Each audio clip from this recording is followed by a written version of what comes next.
اب میں غلط رپورٹنگ کروں، آپ کو کہوں کہ پاکستان نے حملہ کر دیا، میزائل لانچ کر دیا، اگلے 9 منٹ میں اسرائیل تباہ ہو جائے گا؟ ایسے تو نہیں ہوتا۔ میں نے تو اسی وجہ سے ایک میڈیا چینل میں جاب کر رہا تھا، وہاں سے نوکری چھوڑ دی۔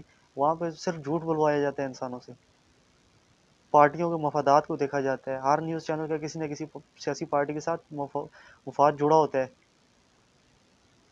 میں نے صرف ایک آگ لگی ہوئی تھی، اس کے اوپر تیلی نہیں پھینکی ہے، میں نے صرف پانی ڈالا ہے۔ دیکھیں، کبوتر سے آپ سب لوگ پیار کرتے ہیں، لیکن کبھی کبوتر کی ہسٹری جو ہے وہ آپ لوگوں نے پڑھی ہے؟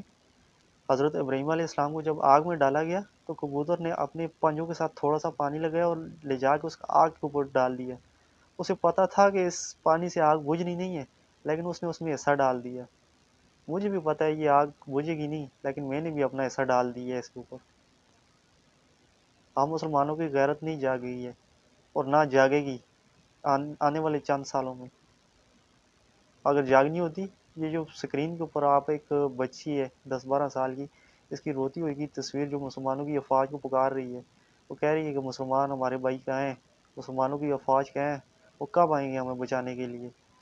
اگر جاگنی ہوتی تو اس تصویر کو ہی دیکھ کے جاگ جاتی۔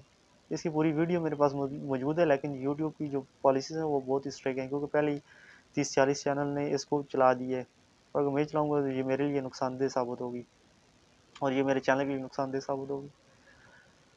آخری بات میں آپ لوگوں سے یہ کرتا چلوں، ہمارے حکمران جیسے ہم لوگ ہیں ویسے ہی ہمارے حکمران ہیں، جیسے ہم لوگوں سے احتجاج تک نہیں ہو سکتا ویسے یہ بھی کچھ نہیں کر سکتے، یہ سارے کھوٹے سکے ہیں۔ میں عمران خان کو بہت پسند کرتا ہوں، کافی اس کی تعریفیں کرتا ہوں، لیکن اس کے باوجود وہ بھی کچھ نہیں کر سکتے۔ میں اس کے بارے میں ابھی کیا بتاؤں آپ کو، وہ خود مجبور ہے، نہیں کچھ بھی کر سکتے ہیں وہ، جس طرح ہم لوگ احتجاج نہیں کر سکتے۔ ہم لوگ تو کورونا کے ڈر سے باہر نہیں نکل رہے، ہمارے ساتھ احتجاج کرنے تو کورونا نہ لگ جائے۔ حالانکہ رمضان تو میں نے پہلے کہا تھا، جیسے ہی رمضان ختم ہوگا کورونا بھی پاکستان میں سے ختم ہو جائے گا، اور نیوز چینلز کی رپورٹس کو آپ اٹھا کے دیکھ لیں کہ وہ کیا کہہ رہے ہیں عید والے دن سے، 29 رمضان کو کیا کہہ رہے تھے اور عید والے دن کیا کہہ رہے تھے، کتنا دونوں بیانوں میں ایک تضاد پایا جاتا ہے۔ ہم سب کو اپنی اصلاح کرنی چاہیے، جہاد کے اوپر یقین رکھنا چاہیے۔ دیکھو، رزق صرف اللہ دیتا ہے، اللہ کے سوا کوئی نہیں دیتا ہے۔ عزت ذلت صرف وہ اوپر والا دیتا ہے، اس کے علاوہ کوئی بھی نہیں دے سکتا ہے، اور نہ کوئی ایسا پیدا ہوا ہے دینے والا۔ بڑے بڑے آئے جنہوں نے دعوے کیے، فرعون کی مثال آپ کے سامنے ہے، آج بھی اس کی اوپر تیزاب ڈال رہے ہیں کہ اس کے اوپر دوبارہ گوشت آتا ہے تو وہ تیزاب ڈال دیتے ہیں تاکہ وہ جل جائے۔ مصر میں پڑا ہوا ہے، اس کے بارے میں نے کافی سرچ کی ہے، لیکن چونکہ ٹائم کم ہونے کی وجہ سے تو آپ لوگوں تک پہنچا نہیں پایا۔ انشاءاللہ نیکسٹ ولاگوں میں پہنچاؤں گا۔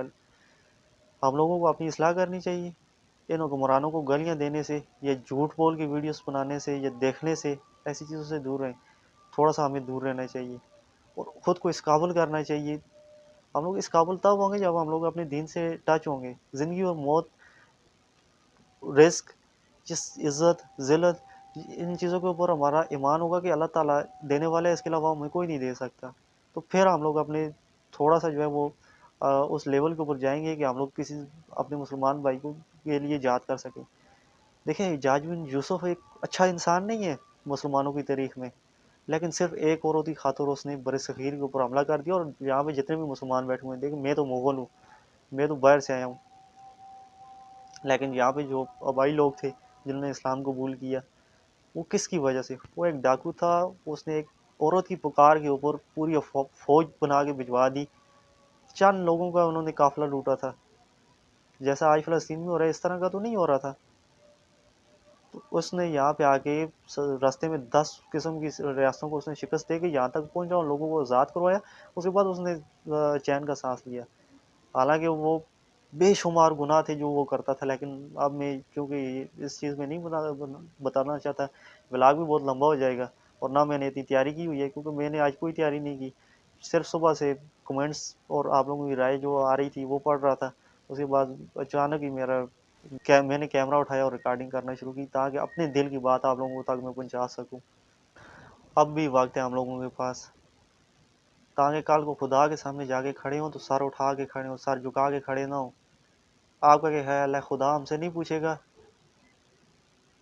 ہم خدا کے خلیفے ہیں اس دنیا میں، ہم سے خدا نہیں پوچھے گا کہ ان کی ماؤں بہنوں کے اوپر اس طرح قتل عام ہو رہا ہے، یا بھائی ہمارے جو مسلمان بھائی ہیں ان کے اوپر قتل عام ہو رہا ہے، خدا کے گھر کی، جو خدا کا پہلا گھر ہے اس کی بے حرمتی ہو رہی ہے، اور ہم لوگ کچھ نہیں کر سکتے۔ یہ جو آپ نقشہ دیکھ رہے ہیں اپنی اسکرین کے اوپر، یہ بیچ میں چھوٹا سا اسرائیل ہے، یہ باقی جتنے بھی گرین ممالک ہیں یہ سب کے سب مسلم ہیں۔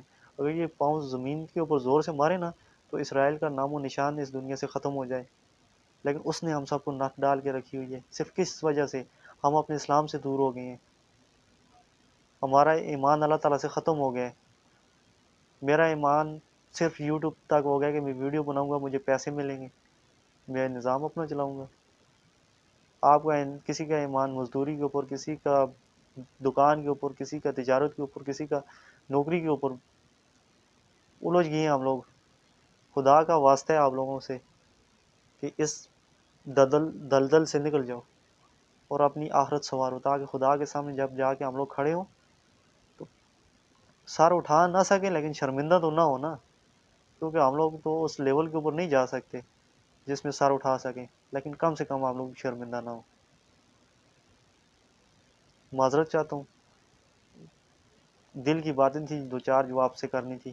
بہرحال آج کے بعد میں اس ٹاپک کے اوپر ولاگ نہیں بناؤں گا، کیونکہ آپ لوگ جھوٹ سننا پسند کرتے ہو، جھوٹ بولا جائے اور جھوٹ میں نہیں بول سکتا۔ نہایت ہی معذرت کے ساتھ، اللہ حافظ۔